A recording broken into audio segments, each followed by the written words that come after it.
نہیں، مخلوق کے نہ ہونے سے اسے کوئی نقصان نہیں۔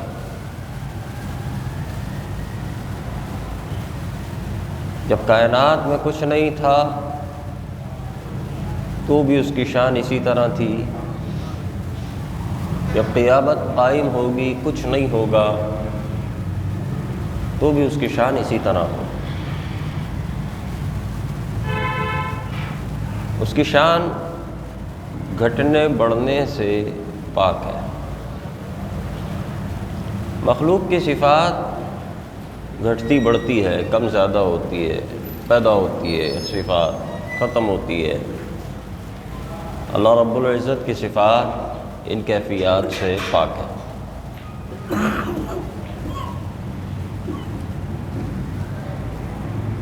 قرآن مجید میں سورہ اخلاص میں اسی چیز کو بیان فرمایا کہ قل هو اللہ احد، محبوب آپ فرما دیجئے کہ وہ اللہ ایک ہے، اللہ الصمد، وہ بے نیاز ہے۔ پہلی آیت میں فرمایا کہ وہ اللہ ہے جو کائنات کا خالق و معبود ہے، کوئی دوسرا خدا نہیں ہے۔ پھر احد، وہ اکیلا ہی ہے،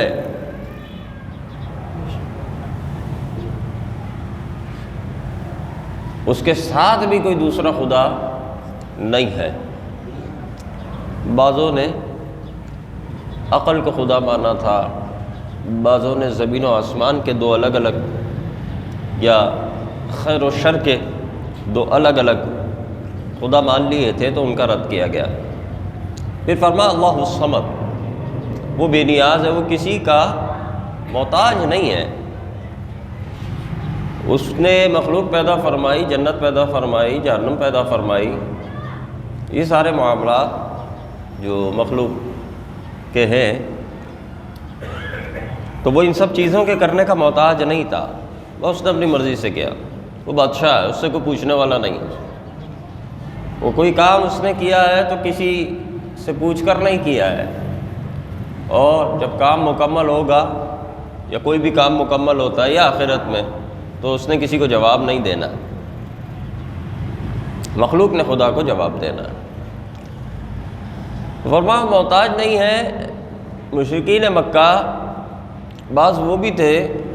کہ جن کا یہ عقیدہ تھا کہ کائنات کا خالق تو اللہ ہے، لیکن اتنی بڑی کائنات بنا کر وہ چلانے سے عاجز ہو گیا،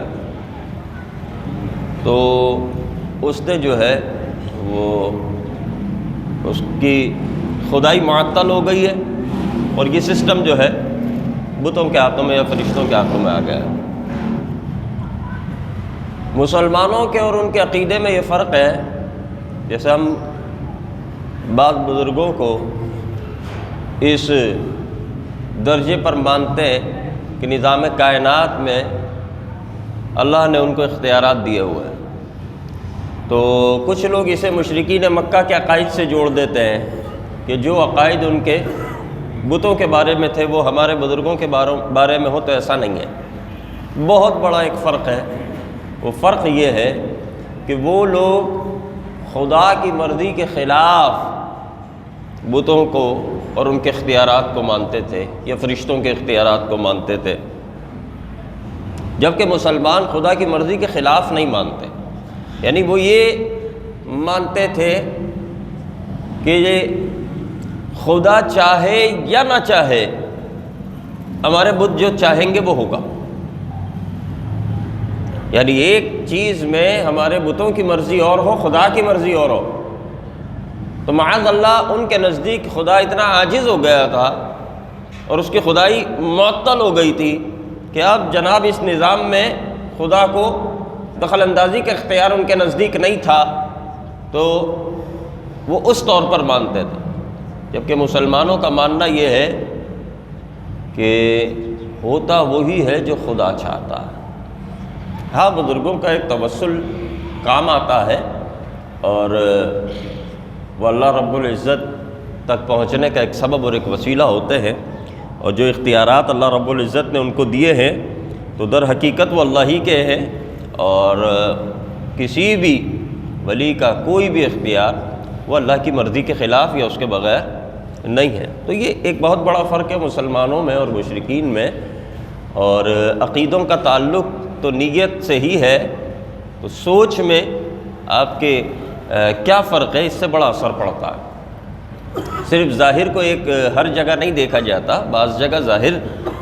کام کرتا ہے اور نیت کا اعتبار نہیں ہوتا، لیکن بعض جگہ وہ بھی ہے کہ جہاں پر ظاہر کو نہیں نیتوں کو دیکھا جاتا ہے۔ پھر اس کے بعد فرما لم یلد ولم یولد، کہ نہ ہی اس نے کسی کو جنا، نہ ہی کسی نے اس کو جنا، یعنی نہ اس کی اولاد ہے نہ وہ کسی کی اولاد ہے۔ عیسائیوں نے عقیدہ بنایا کہ حضرت عیسیٰ علیہ السلام معاذ اللہ تعالیٰ کی اولاد ہے۔ یہودیوں نے عقیدہ بنایا کہ حضرت عزیر علیہ السلام معاذ اللہ کی اولاد ہے۔ اللہ رب العزت ان چیزوں سے پاک ہے، یہ مخلوق کا خاصہ ہے۔ بیوی ہونا، اولاد ہونا، ماں باپ ہونا، یہ مخلوق کا خاصہ ہے، اللہ رب العزت اس سے پاک ہے۔ یہی ہمارا آج کی گفتگو کا عنوان ہے۔ آگے اللہ تبارک و تعالیٰ فرماتا ہے وَلَمْ يَكُنْ لَهُ كُفُوًا أَحَدٌ، اس کے برابر اس کے جوڑ کا کوئی نہیں ہے، اس سے ٹکرا جائے ایسا کوئی نہیں ہے، یعنی بادشاہ اللہ ہی ہے، کوئی اس کے مقابل نہیں آ سکتا۔ تو یہ جو فرمایا لم یلد ولم یولد، کہ نہ اس کا کوئی بیٹا ہے نہ وہ کسی کا بیٹا ہے، اس کا آج انتخاب کیوں کیا؟ کیونکہ ابھی 3 دن بعد 25 دسمبر ہے، جسے عیسائیوں کا مذہبی دن ہے، اور اب یہ اللہ ہمیں معاف فرمائے مسلمانوں میں بھی آہستہ آہستہ رائج ہوتا جا رہا ہے۔ تو یہ جو 25 دسمبر ہے جسے وہ لوگ کرسمس ڈے کہتے ہیں، تو اس دن کے منانے کا نظریہ ان کے نزدیک کیا ہے؟ ایک مسلمان سے پوچھو، ایک عام آدمی سے پوچھو، تو وہ کہے گا جی حضرت عیسیٰ علیہ السلام کی ولادت کا دن منا رہے ہیں۔ وہ حضرت عیسیٰ علیہ السلام کی ولادت کا دن نہیں بنا رہے، وہ خدا کی اولاد ہونے کا دن منا رہے ہیں، کیونکہ ان کے نزدیک حضرت عیسیٰ علیہ السلام دوسرا خدا ہے، اور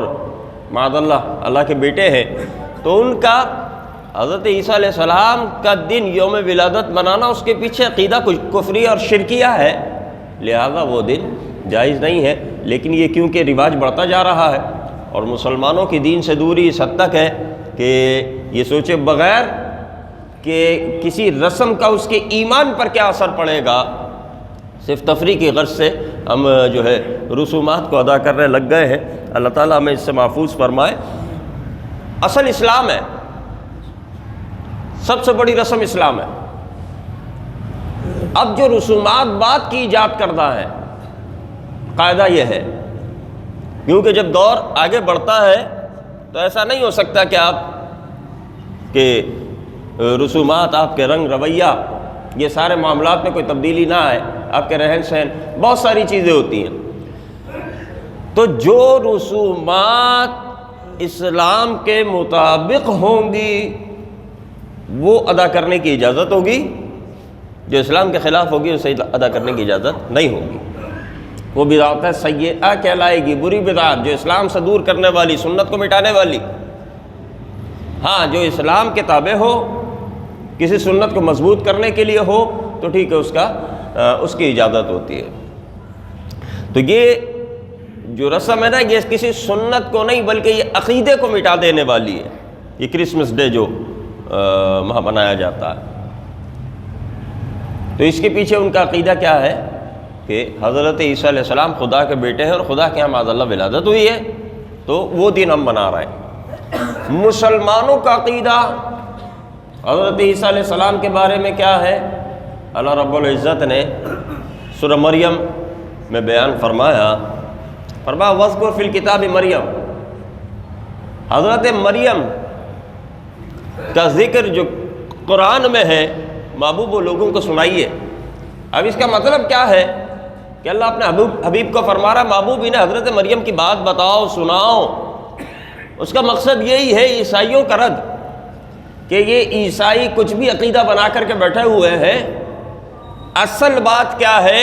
وہ آپ کے رب نے اپنے کلام میں بیان فرمائی ہے۔ محبوب لوگوں کو اصل عقیدہ بتا دو، یہ صرف واقعہ نہیں، یہ عقیدہ ہے، اور اللہ رب العزت اپنے محبوب کو حکم دے رہا ہے کہ انہیں یہ عقیدہ بتاؤ۔ تمام عقائد کے بارے میں یہی حکم ہے، تو وہی سنت آج ہم ادا کر رہے ہیں کہ مسلمانوں کو وہ عقیدہ بتا رہے ہیں کہ حضرت عیسیٰ علیہ السلام کے بارے میں عقیدہ اسلام کیا ہے، قرآن نے کیا بیان کیا ہے۔ اللہ تعالیٰ فرماتا ہے اذ انتبذت من اہلہا مکانا شرقیا، جب وہ اپنے گھر والوں سے جدا ہو کر انہوں نے ایک کنارہ اختیار کیا اور اللہ کی عبادت میں وہ مصروف ہو گئی، فاتخذت من دونہم حجابا، لوگوں سے انہوں نے پردہ کر لیا اور جناب گوشہ نشینی اختیار کر لی۔ فارسلنا الیہا روحنا فتمثل لہا بشرا سویا، تو پھر ہم نے اپنا روحانی یعنی فرشتے کو بھیجا ان کے پاس اور وہ انسانی صورت میں ان کے پاس آیا۔ حضرت مریم کیونکہ پاک دامن خاتون اور باپردہ بحیا خاتون اور ایک گوشہ نشینی اختیار کر کے اللہ رب العزت کی عبادت میں وہ محب، اب اچانک ایک اجنبی مرد کا آ جانا تو وہ خوف زدہ ہو گئی، اور انہوں نے کیا کہا، قالت انی اعوذ بالرحمن منک ان کنت تقیا، اگر تمہیں تھوڑا بھی خوف خدا ہے نا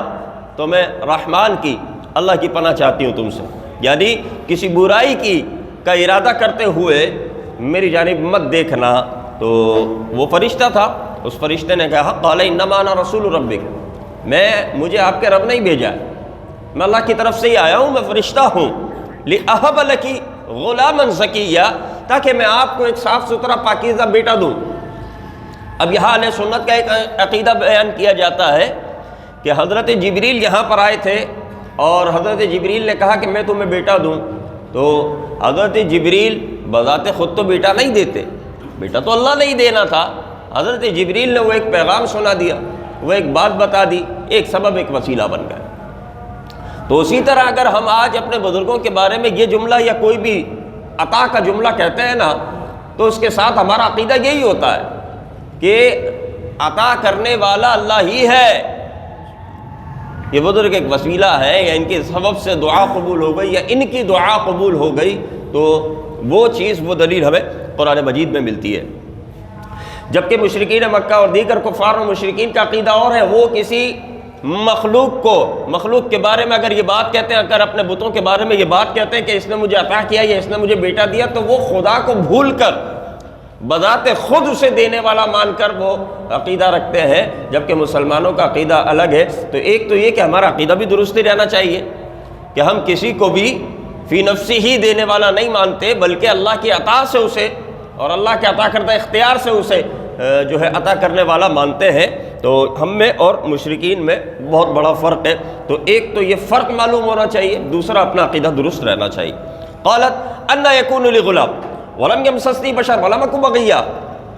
حضرت مریم نکاح تو ہوا نہیں تھا، کنواری تھی، تو وہ کہتی ہے کہ مجھے کیسے اولاد ہوگی، مجھے تو کسی مرد نے چھوا تک نہیں ہے اور میں کوئی برائی کرنے والی بھی نہیں ہوں، یعنی وہ فرما رہی ہے کہ نہ ہی میں نے نکاح کیا ہے، نہ ہی میں کوئی بری عورت ہوں، تو پھر یہ اولاد کا سلسلہ کس طرح ہوگا؟ تو حضرت جبریل نے کہا قال کذالک، معاملہ اسی طرح، قال ربک، آپ کے رب نے فرمایا ہے، ہوا علی ہین، کہ یہ آپ کے رب پر تو آسان ہے، یعنی آپ دنیاوی اسباب کے اعتبار سے بات کر رہی ہے، لیکن اولاد دینے والا اللہ تعالیٰ ہے۔ وہ حضرت آدم علیہ السلام کو بغیر ماں باپ کے پیدا فرمائے، تو بغیر والد کے بھی وہ پیدا کر سکتا ہے، تو آپ نے فرمایا کہ اللہ کا فیصلہ، وَلِنَجْعَلَهُ آیَةً لِلنَّاسِ وَرَحْمَةً مِنَّا، تاکہ ہم اس اولاد کو اپنی نشانی بنا دیں لوگوں کے لیے اور رحمت کا سبب بنا دیں، وَكَانَ أَمْرًا مَقْضِيًّا، یہ فیصلہ ہو چکا ہے، ایسا ہی ہوگا۔ فَحَمَلَتْهُ، وہ حاملہ ہو گئی، فَانْتَبَذَتْ بِهِ مَكَانًا قَصِيًّا، وہ اور مزید انہوں نے جناب ایک جو ہے کنارہ اختیار کر لیا، فَأَجَاءَهَا الْمَخَاضُ إِلَى جِذْعِ النَّخْلَةِ، وہ وہاں سے آگے چلی، جب انہیں وہ تکلیف ہوئی جو ولادت کے وقت ہوتی ہے، ایک درخت کی سائے میں وہ بیٹھ گئیں اور انہوں نے کہا قالت یا لیتنی مت قبل هذا وکنت نسیا منسیا، اب جب یہ اولاد ہو جانی ہے تو پھر لوگوں نے سوال تو کھڑا کرنا ہے نا، اور سوال پوچھنا ہے، تو انہیں وہ احساس ہوا، وہ بات انہیں یاد آئی، وہ منظر کشی ان کے ذہن میں ابھری، اور انہوں نے کہا کہ اس سے پہلے کاش مجھے موت ہی آ جاتی، آگے جو آزمائش ہے اور لوگ مجھے بھول بھال جاتے۔ لیکن خدا کا فیصلہ یہ تھا، اللہ رب العزت نے تسلی دی، فناداها من تحتها الا تحزنی وقد جعل ربک تحتک سریا۔ حضرت جبریل نے اللہ کے حکم سے آواز دی کہ تم پریشان نہیں ہو، جب یہ فیصلہ اللہ کا ہے تو آپ کی عصمت کی حفاظت بھی اللہ تعالیٰ فرمائے گا، اور اللہ تعالیٰ نے یہاں پر آپ کے لیے نہر جاری فرما دی ہے، وَهُزِّي إِلَيْكِ بِجَذِعِ النَّخْلَةِ تُسَاقِطُ عَلَيْكِ رُطَبًا جَنِيًّا، اور اللہ تعالیٰ نے جس درخت کے نیچے وہ بیٹھی تھی وہ درخت کی شاخ کو حکم دیا، وہ بالکل حضرت مریم کے قریب آ گئی، اور آپ نے اس ٹہنی کو صرف ہاتھ بڑھا کر کے ہلایا، کھجوریں گر گئی، تو وہ کھجوریں آپ نے کھائی۔ یہاں پر ایک بہت بڑا نقطہ ہے کہ دیکھو، جو اللہ تبارک و تعالیٰ بغیر سبب کے وہاں سے نہر جاری فرما دے، جو اللہ تبارک و تعالیٰ درخت کی شاخ کو حکم دے اور شاخ جھک کر کے بالکل سر پر آ جائے، صرف اتنا کرنا تھا کہ ہاتھ بڑھاؤ اور کھجور توڑ لو یا جو بھی پھل ہے، تو وہ اللہ تعالیٰ وہ پھل جھولی میں بھی تو گرا سکتا تھا، وہ جھولی میں بھی گرا سکتا ہے۔ تو یہ ہاتھ بڑھا کر ٹہنی ہلانے کا حکم کیوں دیا گیا؟ یہ دنیا دارالاسباب ہے، ہم یہ چاہتے ہیں کہ بس ڈائریکٹ ہماری جھولی میں آ جائے، ہم یہ چاہتے ہیں ہم صبح اٹھے تو تکیے کے نیچے خزانہ ہو، ہم یہ چاہتے ہیں کہ جی ہماری کوئی لاٹری لگ جائے، کوئی بانڈ لگ جائے، یعنی گھر بیٹھے ہاتھ ہلائے بغیر اور محنت کیے بغیر ہم جناب کروڑ پتی بن جائیں، وہ ہمارے سپنے، وہ ہمارے خواب ہوتے ہیں۔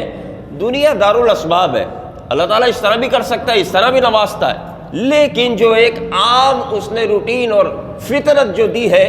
انسان کو، وہ کیا کہ اسباب تو سارے اللہ تعالیٰ نے ہی پیدا کرنے ہیں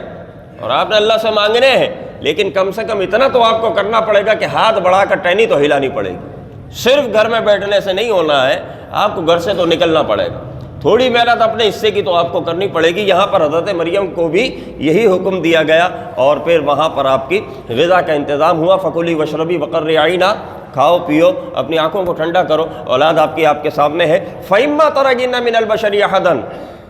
پھر یہاں سے جاؤ گی، لوگ سوال کریں گے، تو جب لوگ پوچھیں نا تو آپ نے کچھ نہیں کہنا ہے۔ حضرت مریم کو حکم ہے آپ نے خاموش رہنا ہے، اشارہ کرنا ہے کیا؟ فَقُولِي إِنِّي نَذَرْتُ لِلرَّحْمَٰنِ صَوْمًا فَلَنْ أُكَلِّمَ الْيَوْمَ إِنسِيًّا، کہ آپ نے یہ کہنا ہے، یہ اشارہ کرنا ہے کہ میں نے آج روزہ رکھا ہوا ہے، یعنی خاموش رہنا ہے، بات کرنے کا روزہ، جسے ہم کہتے ہیں نا چپ کا روزہ رکھا ہوا ہے۔ تو پچھلی امتوں میں یہ ہوتا ہوگا کہ جناب یہ نظر مان لینا کہ میں نے یہ نظر مانی ہے کہ میں آج کسی سے کلام نہیں کروں گی، تو وہاں جائز ہوگا، تو انہوں نے اس پر عمل کیا۔ ہماری شریعت میں نظر منت صرف اس چیز کی مانی جائے گی جو عبادت سے تعلق رکھتی ہو، کہ جب ہم کہتے ہیں نا کہ جی اے اللہ ہمارا یہ کام ہو جائے تو ہم پھر یہ عمل کریں گے، تو وہ جو ہم جوابی عمل بتا رہے ہیں تو وہ عبادت ہونا چاہیے، تو منت کہلائے گی۔ اگر وہ عمل عبادت نہیں ہے، عبادت کا غیر ہم نے مان لیا ہے، فضول کوئی چیز مان لی ہے، تو پھر وہ منت نہیں ہے۔ تو بس یہ یاد رکھیں کہ جب آپ نے کہا کہ میں اس کے جواب میں یہ کروں گا، تو اس عمل کا تعلق، اس جوابی عمل کا تعلق عبادت سے ہونا چاہیے۔ آپ تسبیحات پڑھنے کی منت مان لیں، آپ نماز پڑھنے کی، آپ لوگوں کو کھانا کھلانے کی، جو لنگر وغیرہ کی مانی جاتی ہے، تو یہ ٹھیک ہے، کیونکہ لوگوں کو کھانا کھلانا بھی ایک عبادت ہے، لیکن غیر ضروری رسمیں وہ جناب ماننا درست نہیں ہے اور اسلامی تعلیمات کے خلاف ہے۔ دوسری بات یہ ہے کہ ہم جذبات میں منت تو مان لیتے ہیں بڑی بڑی، یہ 100 رکعت نماز پڑھوں گا، اس کے بعد اس کے اوپر 10 رکعت بھی بھاری ہو گئی، وہ بھول گیا، بڑی منت مان لی جذبات میں۔ تو جب کوئی منت مانے نا، تو منت تو ظاہر جذبات میں ہی مانی جاتی ہے، اس وقت بندہ پھنسا ہوا ہوتا ہے اور وہ بڑی چیز ہی مانتا ہے، تو وہ مانے، لیکن اسے نوٹ کر لے، کیونکہ کام پورا ہو جانے کے بعد اپنے وعدے کو بھول جانا یہ بنی اسرائیل کا طریقہ تھا، کہ جب عذاب آتا، مشکل آتی، تو وہ اللہ سے بڑے بڑے وعدے کر لیتے، اللہ کے نبی سے بڑے بڑے وعدے کر لیتے کہ ہم آپ کی بات مانیں گے، ہم اتباع کریں گے، تابعداری کریں گے۔ جیسے ہی مشکل دور ہوئی اور وہ جناب پھر دوبارہ سے اپنی راہ پر چلے گئے۔ تو ہمارا آج یہی حال ہے، جب ہم پر مشکل آتی ہے ہم اللہ کو تڑپ کر پکار لیتے ہیں، لیکن جیسے ہی مشکل دور ہوتی ہے ہماری فرعونیت پھر شروع ہو جاتی ہے، ہماری فحاشی پھر شروع ہو جاتی ہے۔ تو اس سے بچنا چاہیے۔ فاتت به قومها تحمل قالوا یا مریم لقد جئت شیئا فریا، جب وہ اپنی قوم کے پاس آئی، قوم نے باتیں کرنا شروع کی، یا اخت ہارون ما کان ابوک امرأ سوء وما کانت امک بغیہ، کہ اے مریم آپ کے تو امی ابو یہ دونوں اچھے آدمی تھے، پھر آپ نے ایسا کام کیوں کیا؟ فاشارت الی، وہ خاموش رہی، وہ جو گود میں ایک دن کا بچہ ہے اس کی طرف اشارہ کیا، اس سے بات کرو۔ قالوا کیف نکلم من کان فی المہد صبیا، ایک بچہ تمہاری گود میں ہے، مجھ سے کیسے بات کر سکتے ہیں؟ تو اللہ تبارک و تعالیٰ نے حضرت عیسیٰ علیہ السلام کو قوت گویائی عطا فرمائی۔ پہلا جملہ جو آپ نے ارشاد فرمایا، قال انی عبد اللہ، حضرت عیسیٰ نے فرمایا میں اللہ کا بندہ ہوں، آتانی الکتاب، اللہ نے مجھے کتاب عطا فرمائی، وجعلنی نبیا، اللہ نے مجھے نبی بنایا، وجعلنی مبارکا اینما کنت، اللہ نے مجھے مبارک بابرکت بنا دیا، میں جہاں بھی رہوں میری وجہ سے برکت ہوگی، وَأَوْصَانِي بِالصَّلَاةِ وَالزَّكَاةِ مَا دُمْتُ حَيًّا، جب تک میں زندہ ہوں مجھے نماز اور زکوٰۃ کا حکم دیا ہے، وَبَرًّا بِوَالِدَتِي، اپنی والدہ کے ساتھ حسن سلوک کا مجھے جو ہے اپنی والدہ کی خدمت کا حکم دیا ہے، وَلَمْ يَجْعَلْنِي جَبَّارًا شَقِيًّا، اللہ نے مجھے سخت دل اور سخت مزاج نہیں بنایا ہے، والسلام علیہ، مجھ پر سلامتی ہو یوم ولدت، جس دن میں پیدا ہوا، ویوم اموت، اور جس دن میرا وصال ہوگا، ویوم ابعث حیا، اور جس دن میں دوبارہ اٹھایا جاؤں گا۔ یہ حضرت عیسیٰ علیہ السلام کا کلام تھا۔ تو حضرت عیسیٰ علیہ السلام نے پہلے ہی اس شرک کیا، عقیدے کا رد کیا ہے جو آج ہمارے یہاں چل رہا ہے کہ قال انی عبد اللہ، میں اللہ کا بیٹا ہوں۔ پھر اگر اصلاح کی بات کریں تو دیکھو آگے اللہ رب العزت نے انہیں کیا کیا احکام دیے ایک نبی کو، وَأَوْصَانِي بِالصَّلَاةِ وَالزَّكَاةِ مَا دُمْتُ حَيًّا، نماز اور زکوٰۃ کا مجھے زندگی بھر کے لیے حکم دیا ہے۔ ایک نبی بھی اس بات کو تسلیم کر کے اور وہ اس پر عمل پیرا ہے، لیکن ہم امتی ہو کر کے بھی سب بھولے ہوئے ہیں۔ وَبَرًّا بِوَالِدَتِي، اور میں میری والدہ کی خدمت کا مجھے حکم دیا ہے، میری والدہ کے ساتھ حسن سلوک کا مجھے حکم دیا ہے، کیونکہ آپ کی صرف والدہ ہی تھی، ورنہ ایک انسان پر والد والدہ دونوں کی خدمت جو ہے وہ زندگی بھر لازم ہوتی ہے۔ اور فرمایا وَلَمْ يَجْعَلْنِي جَبَّارًا شَقِيًّا، مجھے سخت دل سخت مزاج نہیں بنایا۔ آج ہم سخت دل سخت مزاج ہو گئے، تو اللہ کے جو محبوب ہوتے ہیں نا وہ نرم دل ہوتے ہیں، اللہ کے محبوب نرم مزاج ہوتے ہیں۔ انہیں جلال کب آتا ہے؟ اس وقت نہیں آتا کہ جب ان کا احترام نہ کیا جائے تو جناب غصہ آ گیا، ان کی بات نہ مانی جائے تو غصہ آ گیا، نہیں، اللہ والوں کو جلال اس وقت آتا ہے جب خدا کے احکام کی خلاف ورزی ہوتی، ان کی محبت بھی خدا کے لیے ہوتی ہے، اور ان کا کسی پر جلال، کسی سے ناراضگی بھی وہ خدا وحدہ لا شریک کے لیے ہوتی ہے۔ تو یہاں پر اللہ رب العزت نے یہ عقیدہ بیان فرما دیا، حضرت عیسیٰ علیہ السلام کی شان بیان فرما دی کہ وہ اللہ کے بندے ہیں، اللہ کے بیٹے نہیں ہیں۔ پھر آگے اللہ رب العزت نے فرمایا ما کان للہ ان یتخذ من ولد، اللہ کی یہ شان ہے ہی نہیں کہ وہ اپنی اولاد بنائے، سبحانہ، اللہ اس سے پاک ہے۔ اور اللہ رب العزت کے جو کام جو افعال ہیں وہ اے بندوں تمہاری طرح تھوڑی ہے کہ تمہیں ایک سبب سے گزرنا پڑتا ہے پھر جا کر کے کوئی رزلٹ آپ کے سامنے آتا ہے۔ اللہ تبارک و تعالیٰ کی شان تو یہ اذا قضا امرا، جب وہ کسی کام کا فیصلہ فرماتا ہے نا فإنما يقول له کن، بس وہ صرف کن فرماتا ہے، فیکون، تو وہ ہو جاتی ہے۔ کن فیکون پورا بھی نہیں ہے اس کو فرمانا، وہ تو صرف کن فرماتا ہے، اور وہ کن کیا فرماتا ہے یہ بھی بتانے کے لیے، سمجھانے کے لیے، ورنہ وہ صرف ارادہ فرماتا ہے کام ہو جاتا ہے۔ تو اللہ رب العزت کو ان سارے دورانیوں سے گزرنے کی ضرورت نہیں ہے جو ہے لوگوں تم جس چیز کے محتاج ہو، اللہ تعالیٰ کو ان چیزوں کی احتیاج نہیں ہے، وہ تو بادشاہ ہے، وہ بالغ ہے، وہ کن فرماتا ہے اور ہو جاتا ہے۔ تو یہ عقیدہ اللہ نے بیان فرمایا کہ حضرت عیسیٰ علیہ السلام اللہ کے بیٹے نہیں ہیں، اللہ کے بندے ہیں، اس کے محبوب ہیں، اس کے نبی، اس کے رسول ہیں۔ آج جو 25 دسمبر کو کرسمس ڈے منایا جاتا ہے، یہ اس نظریے پر حضرت عیسیٰ کی ولادت نہیں منائی جاتی ہے، بلکہ شرکیہ نظریے پر حضرت عیسیٰ علیہ السلام کی ولادت منائی جاتی ہے کہ خدا کا بیٹا اس دن پیدا ہوا۔ تو تو اب یہ ہے شرکیہ رسم، اور کسی کی رسم میں شریک ہونے کا حکم یہ ہے غیر مسلموں کی کہ جناب اگر وہ ان کی ملی رسم ہے، قومی رسم ہے جس میں کفر و شرک نہیں ہے، تو اس سے بھی مسلمان کو بچنے کا حکم ہے کہ آپ اس سے بھی بچیں، اور اگر اس میں جس درجے کی برائی شامل ہوگی اس درجے کا حکم لگے گا، حرام بھی ہو سکتا ہے، مکروہ بھی ہو سکتا ہے، لیکن اگر اس میں کفر و شرک ہے تو پھر وہ کفر و شرک کا حکم بھی لگ سکتا ہے۔ تو ہمارے مسلمان کیونکہ یا تو تفریح کی غرض سے جاتے ہیں، تو تفریح کی غرض سے جانے میں بھی کم سے کم حرام تو ضرور ہے، کم سے کم گناہگار تو وہ ضرور ہوتے ہیں، لیکن کوئی ان کے عقیدے کو درست سمجھ کر اگر یہ منائے گا اور نہ بھی منائے، صرف ان کی تائید کر دے، تائید بھی نہ کرے، صرف ان کے عقیدے کو درست سمجھے، ان کے اس تثلیث والے عقیدے کو کہ خدا صاحب اولاد ہے، تو صرف اس عقیدے کی بنیاد پر وہ کافر اور مشرک ہو جائے گا۔ تو سب سے زیادہ ہمیں ایمان کی فکر ہونی چاہیے۔ آپ کسی ادارے میں کام کر رہے ہیں، کسی آفس میں ہیں، اگر وہاں منایا جا رہا ہے آپ کو اس میں شامل ہونے کی ضرورت نہیں، کیونکہ ایک طرف نوکری ہے تو دوسری طرف ایمان ہے۔ خدا سے ہم اتنا دور ہو گئے کہ جناب ایمان جا رہا ہے تو جائے، نوکری نہیں جانی چاہیے۔ تو جب ہمارا یہ حال ہوگا تو عذاب کے مستحق تو ہم دنیا میں ہی ہو جائیں گے۔ یہ تو اللہ نے ہم پر رحم کیا ہوا کہ ہمیں دنیا میں عذاب نہیں دے رہا، ورنہ اس طرح کے کئی لوگ ہیں کہ جناب نوکری خطرے میں جائے گی، کوئی گنجائش نکال کے دے دو۔ گنجائش جب خدا نے فیصلہ فرما دیا تو اب اس میں کیا گنجائش نکالی جائے گی؟ کیا اب خدا کی توحید میں گنجائش نکالی جائے گی؟ وحدانیت کے عقیدے میں گنجائش نکالی جائے گی؟ تو لہٰذا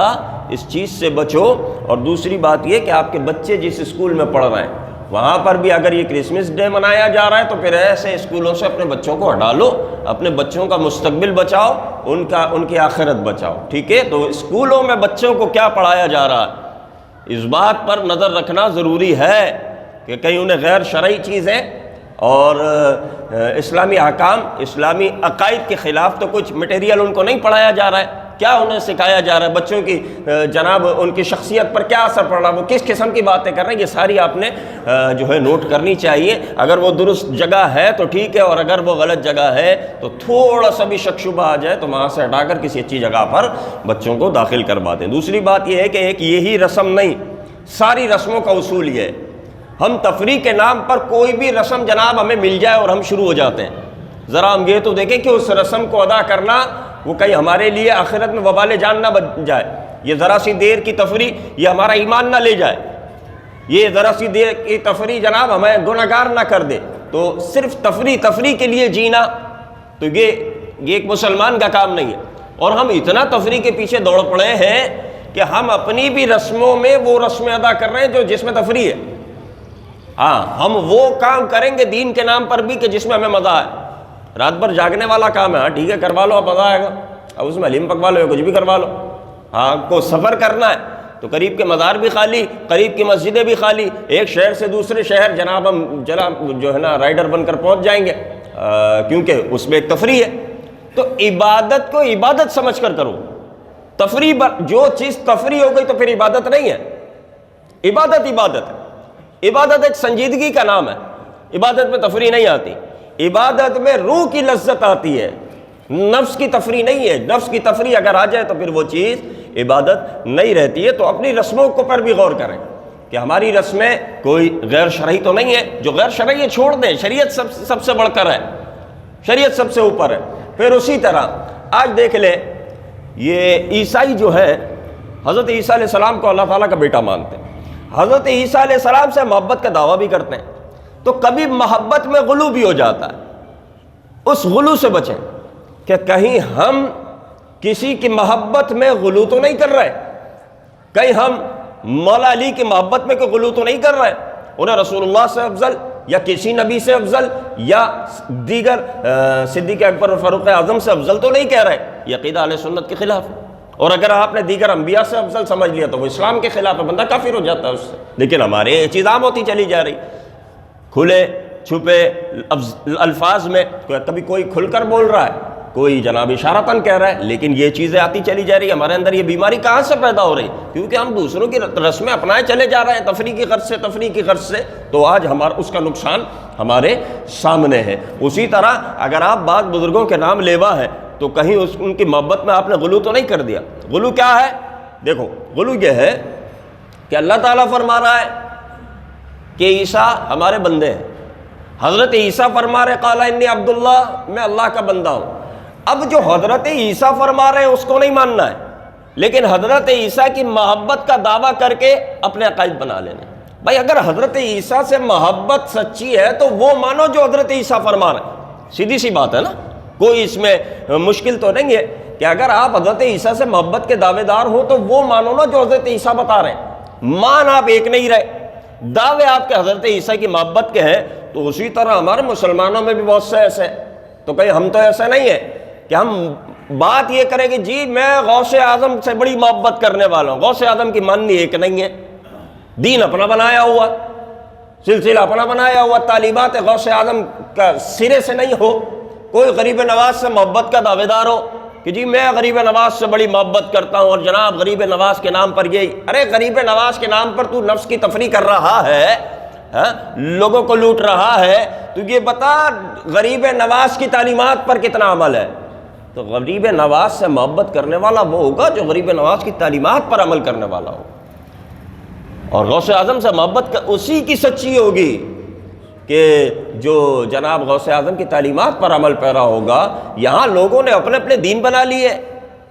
نمازوں کا پتہ نہیں ہے، روزوں کا پتہ نہیں، اپنی شریعت بنا لی ہے، کوئی شریعت کا مخالف چل رہا ہے، کوئی علماء کا مخالف چل رہا ہے، کوئی مسجدوں سے دور، نمازوں سے دور، اپنا ایک انداز بنا کر کے، اور جناب یہ کہنا کہ یہی کل دین ہے، اور رسول اللہ صلی اللہ علیہ وسلم کے تمام فرامین کو ٹھکرا دینا، غوث و خواجہ کی تعلیمات کو ٹھکرا دینا، اللہ کے کلام کی تعلیمات کو ٹھکرا دینا، تو پھر بندے کا مومن بچنا مشکل ہو جاتا ہے۔ ہم ایسوں کو ولی بنا لیتے ہیں۔ ایک معیار بناؤ یار دین میں، اور معیار یہ اللہ کی کتاب ہے، معیار اللہ کے رسول کے فرمان، جو اس کے مطابق ہے تو ہمارے سر کا تاج ہے، جو اس کے مطابق نہیں ہے اس کا ہمارا کوئی تعلق نہیں، عمل میں ہو یا عقیدے میں ہے۔ غوث اعظم فرماتے ہیں کہ جب کسی کی محبت تمہارے دل میں پیدا ہو نا تو کیا کرو،